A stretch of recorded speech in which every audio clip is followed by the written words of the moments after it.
ریشم بائی چند لمحے اسے جاتا دیکھتی رہی۔ اس کے چہرے کا اعتماد پہلی بار لرز گیا تھا۔ وہ خود سے بڑبڑائی، آخر اندر ایسا کیا ہوا کہ زاویار ملک جیسا شخص یوں بھاگ گیا؟ اس رات کوٹھے کے حال، کمرے اور گلیارے خاموش تھے، مگر ریشم بائی کے دل میں شور اٹھتا رہا۔ یہ کوہ نور آخر کیا ہے؟ یہ سوال پہلی بار اس کے اندر خنجر بن کر چبھنے لگا۔ وہ پورا وقت جاگتی رہی۔ زاویار ملک کے اچانک بھاگ جانے کے بعد کوٹھے پر ایک عجیب سی خاموشی اتر آئی تھی۔ ریشم بائی نے کئی دن انتظار کیا کہ شاید وہ اپنے معمول کے مطابق واپس آئے گا، مگر ہر گزرتا دن اس کی بے چینی میں اضافہ کر رہا تھا۔ زاویار جیسا آدمی، جس کی زندگی عیاشیوں اور عورتوں میں گزری تھی، یوں بنا وضاحت کیے غائب ہو جائے، یہ ریشم بائی کی سمجھ سے باہر تھا۔ اس نے دوسرے امیر گاہکوں کو بلانا شروع کیا۔ شاید کوئی نیا شخص اس راز سے پردہ اٹھائے۔ ایک رات اس نے شہر کے ایک رئیس زادے کو بلایا، جو ہمیشہ غرور اور خواہش کے نشے میں ٹلا رہتا تھا۔ اس نے چند لمحوں میں ہی ادائے فخر سے کہا، بائی جی، جو قیمت مانگ لیں لیں، مگر مجھے بھی وہی کمرہ دکھائیں جہاں زاویار گیا تھا۔ ریشم بائی نے مصنوعی مسکراہٹ کے ساتھ کہا، تم جیسا بہادر تو کبھی ڈرتا نہیں، جاؤ دیکھ لو اس خاص کمرے کا جادو۔ وہ مرد بھی اندر گیا، مگر صرف چند سانسیں ہی گزر پائیں کہ اس کے اندر سے ایک دبی ہوئی چیخ کی آواز آئی۔ دروازہ جھٹکے سے کھلا اور وہ بے ہوش ہونے کے قریب کپ کپاتے قدموں کے ساتھ باہر بھاگا۔ یہ جگہ، یہ کمرہ، لعنت ہے! اس نے لڑکھڑاتے ہوئے بس یہی الفاظ کہے اور کوٹھے کے دروازے سے باہر نکل کر اندھیرے میں غائب ہو گیا۔ اس کے بعد آنے والا ہر شخص اسی انجام سے دوچار ہوتا۔ ریشم بائی اب معاملے کو اتفاق یا زاویار کی بزدلی نہیں سمجھ سکتی تھی۔ ہر شخص پیسے دے کر اندر جاتا، مگر اندر جاتے ہی جیسے اس پر کوئی نامعلوم گرفت قائم ہو جاتی۔ وہ ایک لمحے کو جیسے دنیا بھول جاتا، پھر چند ہی سیکنڈ میں ٹوٹا ہوا لرزتا ہوا واپس آ جاتا۔ کوئی کسی چیز کی وضاحت نہ کرتا، نہ زبان چلتی تھی، نہ آنکھیں بات کرتی تھیں۔ سب خاموشی سے، شرمندگی اور خوف میں ڈوبے ہمیشہ کے لیے کوٹھے کو الوداع کہہ جاتے۔ ریشم بائی کے لیے یہ رویہ شدید پریشان کن ہوتا جا رہا تھا۔ کوٹھے کے کمروں میں لگے چراغوں کی دھیمی روشنی اب پہلے جیسی گرم جوشی نہیں رکھتی تھی۔ گلیاروں میں قدموں کی چاپ کم ہونے لگی تھی۔ موسیقی کے ساز جو کبھی رات بھر بجا کرتے تھے، اب بیکار پڑے رہتے۔ کمرہ خاص تو جیسے کوٹھے کی روح پر قبضہ کر رہا تھا۔ وہ کمرہ جہاں کبھی ہنسی آہٹیں اور گیت سنا دیتے تھے، اب ایک سایہ بن چکا تھا، ایسا سایہ جو ہر گاہک کو نگل لیتا تھا۔ ایک دو پہریں کنیز نے آہستہ سے کہا، بائی جی، سب کہہ رہے ہیں کہ اس لڑکی میں کوئی جن بیٹھا ہے، کہیں وہ سایہ ہمیں بھی اپنی لپیٹ میں نہ لے لے۔ ریشم بائی نے اسے ڈانٹ کر چپ کرا دیا، خاموش رہو، یہ سب واہیات باتیں ہیں، کوئی جن بھوت نہیں ہوتا۔ مگر وہ خود بھی اندر ہی اندر اسی بات سے ڈر رہی تھی۔ شہر کی خوبصورتی ایسی تھی کہ دیکھنے والا پہلی ہی نظر میں اس پر ٹھہر جاتا، مگر اس کی موجودگی میں پھیلنے والی عجیب سی سکون بھری خاموشی کو وہ خود بھی کچھ سمجھ نہیں پاتی تھی۔ مرد اس سے قریب جانا کیوں برداشت نہیں کر پاتے تھے؟ کیا واقعی کوئی آسیب، یا پھر اس لڑکی میں ایسا کیا تھا جسے وہ ابھی تک سمجھ نہیں پائی؟ کوٹھے کی آمدنی تیزی سے نیچے جا رہی تھی۔ جو صندوق کبھی نوٹوں سے بھرے رہتے تھے، اب ان کی تہوں میں صرف دھول باقی تھی۔ وہ گاہک جن کے قدموں کی چاپ سے کوٹھا گونجا کرتا تھا، اب ہفتوں تک دروازے پر نظر نہیں آتے تھے۔ کنیزیں فارغ بیٹھنے لگیں، ساز ندے گاہکوں کی کمی کا رونا رو رہے تھے، اور پوری عمارت میں جیسے ایک سناٹا پھیلنے لگا تھا۔ ایک رات ریشم بائی نے حساب کی رجسٹر کھولی۔ خالی صفوں اور کم ہوتے نمبروں کو دیکھ کر اس کی پیشانی پر شکنیں گہری ہو گئیں۔ یہ سب کیا ہو رہا ہے؟ وہ بڑبڑائی، ایک لڑکی ایک کمرہ اور پورا کوٹھا برباد۔ اسی شام چند پرانے گاہکوں نے بھی آنے سے انکار کر دیا۔ ایک نے تو واضح الفاظ میں کہا، بھائی جی وہاں کچھ صحیح نہیں، جو آدمی اندر جاتا ہے بدل کر نکلتا ہے، ہم اپنا نقصان نہیں کروائیں گے۔ ریشم بائی نے پہلی بار محسوس کیا کہ گویا اس کے ہاتھ سے معاملہ نکلتا جا رہا ہے۔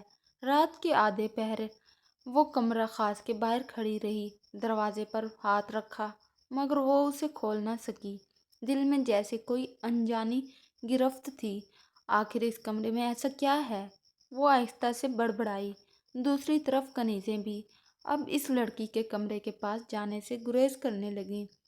ایک نے سرگوشی میں کہا، بھائی جی جب بھی میں اس کے کمرے کے پاس سے گزرتی ہوں لگتا ہے کسی نے مجھے دیکھ لیا ہو، کوئی عجیب سی نظر، جیسے وہ آنکھیں جو چھپ کر دیکھ رہی ہوں۔ بائی جی نے اسے ٹوکا، مگر اس کے دل میں بھی یہی چیز چبھنے لگی تھی۔ اس نے مختلف آزمائشیں بھی شروع کیں، کبھی کمرے میں دھونی جلائی، کبھی منتر پڑھوانے کے لیے ایک گمراہ فقیر کو بلایا۔ اس نے دھونی کی راکھ دیکھ کر کہا، یہاں عام سایہ نہیں ہے، یہ کوئی نوری چیز ہے، یہ تمہاری دنیا کا کھیل نہیں۔ ریشم بائی نے ہڑبڑا کر اسے بھگا دیا، فضول باتیں۔ مگر فقیر کے الفاظ اس کے ذہن میں گونجتے رہے۔ ایک رات جب کوٹھے کی ساری روشنی بجھ چکی تھی، ریشم بائی نے خود کمرے کے قریب جا کر کان لگایا۔ اندر مکمل خاموشی تھی، نہ کوئی آہٹ، نہ سانس، نہ کسی انسان کی موجودگی کا احساس۔ لیکن جیسے ہی اس نے قدم پیچھے ہٹایا، اسے ایسا لگا جیسے کسی نے اس کی گردن کے قریب سانس لیا ہو۔ وہ کانپ کر پیچھے ہٹی۔ یہ کیا تھا؟ کوئی وہم؟ مگر دل ماننے کو تیار نہ تھا۔ دھندا ختم ہو رہا تھا، گاہک غائب ہو رہے تھے، نوٹوں کے صندوق خالی ہو رہے تھے، اور اب اس کی برداشت جواب دینے لگی تھی۔ بس بہت ہو گیا۔ وہ ایک شام برس پڑی۔ میں خود دیکھوں گی اندر کیا ہوتا ہے، اب کسی مرد کا انتظار نہیں کروں گی۔ اس نے فیصلہ کر لیا کہ اب وہ اس کمرے کا راز کھول کر رہے گی۔ جو بھی ہو، چاہے نور ہو یا سایہ، جن ہو یا انسان، وہ اس حقیقت کا سامنا کرے گی۔ مگر اسے خبر نہ تھی کہ اس دروازے کے پیچھے وہ حقیقت چھپی ہے جو نہ صرف اس کے دھندے بلکہ اس کی پوری زندگی کا رخ بدل دے گی۔ وہ فیصلہ جو اس رات اس نے کیا، وہ ایک ایسی تبدیلی کا آغاز تھا جس نے کوٹھے کی تاریخ ہی بدل ڈالی۔ کوٹھے پر مایوسی اور سناٹے کے کئی دن گزر گئے تھے۔ جو دروازہ کبھی ہنسی کہکوں اور گاہکوں کی چاپ سے گونجتا تھا، اب وہاں خاموشی نے ڈیرا ڈال لیا تھا۔ ریشم بائی ہر گزرتے دن کے ساتھ محسوس کر رہی تھی کہ اس کا مضبوط بنایا ہوا نظام، وہ دنیا جس پر وہ برسوں سے حکومت کر رہی تھی، ایک ایسے راز کے آگے ہار رہی ہے جس کا سراغ اسے کہیں نہیں مل رہا۔ امیر مردوں نے آنا چھوڑ دیا تھا، مزدور اور سفر زدہ لوگ بھی اب اس کمرے کا نام سنتے ہی بھاگ کھڑے ہوتے۔ ایسے ہی ایک ہولناک خاموش صبح میں دروازے پر ایک بھاری بھدی آواز سنائی دی، اماں جی خیرات ہو جائے، اللہ کے نام پر کچھ دے دو۔ ریشم بائی نے پردہ ہٹایا تو ایک میلا کچیلا فقیر ٹوٹے چاولوں کی طرح باہر بیٹھا تھا، بال بکھرے ہوئے، داڑھی میں گرد، کپڑے پھٹے ہوئے۔ ریشم بائی نے ایک دم سوچا، شاید آج قسمت کا ہاتھ کسی اور کے رخ سے پلٹے۔ وہ تیزی سے باہر آئے اور فقیر کو اندر بلایا، آجا بابا، خیرات بھی ملے گی، اور اگر تو ہمت والا نکلا تو کچھ اور بھی تجھے دے دوں گی۔ فقیر نے فوراً کان کھڑے کر لیے، کچھ اور بھی؟ کیا مطلب بائی جی؟ ریشم بائی نے طنزیہ مسکراہٹ کے ساتھ کہا، ایک نازک کلی ہے میرے پاس، بڑے بڑے مرد اس کے پاس گئے مگر قابو نہ پا سکے، اور اگر کر لے تو خیرات بھی ملے گی، پیٹ بھی بھر جائے گا، اور شاید قسمت بھی چمک جائے گی۔ فقیر نے اپنی میلی آنکھوں میں لالچ بھری روشنی کے ساتھ کہا، اماں جی میرے سے بڑا بہادر کون؟ ایک اشارہ کریں، ابھی کر کے دکھاؤں گا۔ وہ اپنا بورا وہیں پھینک کر کھڑا ہو گیا۔ کدھر ہے وہ؟ وہیں لے چلیں مجھے۔ یہ وہ لمحہ تھا جس کا ریشم بائی کئی دنوں سے انتظار کر رہی تھی۔ اسے آخرکار ایک ایسا شخص مل گیا تھا جو لالچ میں اندھا ہو کر بے حد پار کرنے کو تیار تھا۔